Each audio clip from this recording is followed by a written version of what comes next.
اکثر لوگوں کو یہ کہتے سنا ہے کہ سمسون کی طاقت اس کے بالوں میں تھی۔ اگر تو سچ میں ایسا ہی ہے تو کیا یہ ایک میجک تھا جو اس کے بالوں میں پوشیدہ تھا کہ جب تک اس کے بالوں پر اس طرح نہیں لگے گا یہ میجک اس کی لائف میں کام کرتا رہے گا؟ لیکن جب ہم بائبل کو پڑھتے ہیں تو ایسا نہیں تھا۔ جب اس کی پیدائش سے پہلے فرشتہ اس کی ماں اور باپ کے پاس آیا تو فرشتے نے بڑی واضح ہدایات دیں کہ وہ خدا کا نذیر ہے، اور نہ صرف اس کے لیے چند ایک باتیں بلکہ اس کی ماں کے لیے بھی چند ایک باتیں بتائیں کہ تو نے ان چیزوں سے پرہیز کرنا ہے۔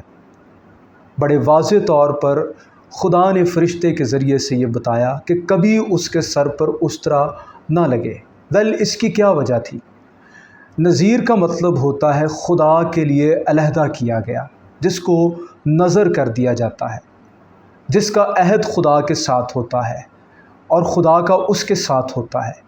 تو خدا کے ساتھ جو اس کا عہد یا پھر اس کی نظارت جو تھی، ایک خاص قسم کا جو ریلیشن اس کا خدا کے ساتھ تھا، اس کا آؤٹر سائن اس کے بال تھے۔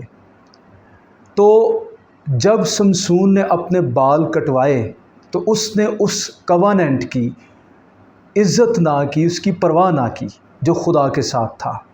اگر آپ قضات کی کتاب 16واں باب اور اس کی 20ویں آیت پڑھیں تو لکھا ہے، جب جو دلائلہ تھی اس نے اس کے بال کٹوا دیے، بڑی دیر وہ اس سے پوچھتی رہی کہ بتا تیرا جو زور ہے اس کا بھید کیا ہے۔ سمسون پہلے یہاں وہاں کی باتیں اس کو بتاتا رہا۔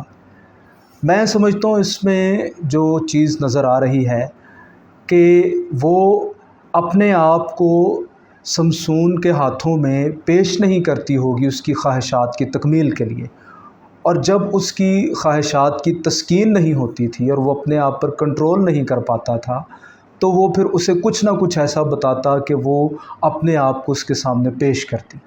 تو یہاں پر ایک چیز دیکھیں کہ سمسون نے چاہے بہت بڑی بڑی فوجوں کو قابو میں کیا، لیکن وہ اپنی خواہشات کو قابو میں نہ کر پایا۔ وہ عورت کے سامنے آپ کو سب سے زیادہ کمزور دکھائی دیتا ہے۔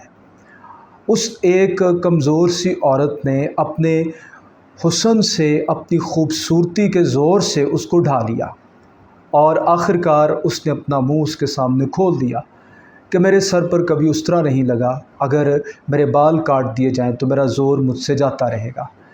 مجھے لگتا ہے ایسے سمسون کو بھی صحیح طور سے علم نہیں تھا کہ میرا زور اصل میں بالوں میں نہیں ہے بلکہ خدا کی حضوری کا میرے ساتھ ہونا ہے۔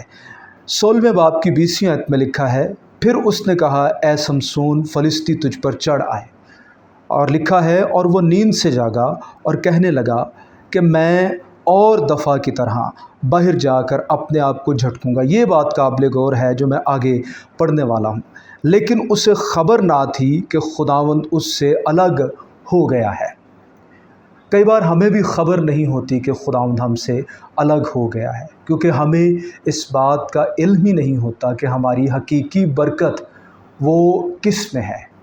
جب ہم میٹنگ پر زائد اچھے طریقے سے کر لیتے ہیں، کلام اچھے طریقے سے سنا لیتے ہیں، تو ہم سمجھتے ہیں خدا ہمارے ساتھ ہے، سب کچھ تو اچھا چل رہا ہے، اگر زندگی میں کوئی گناہ ہے تو رہنے دو اس کو، اس سے کیا فرق پڑتا ہے۔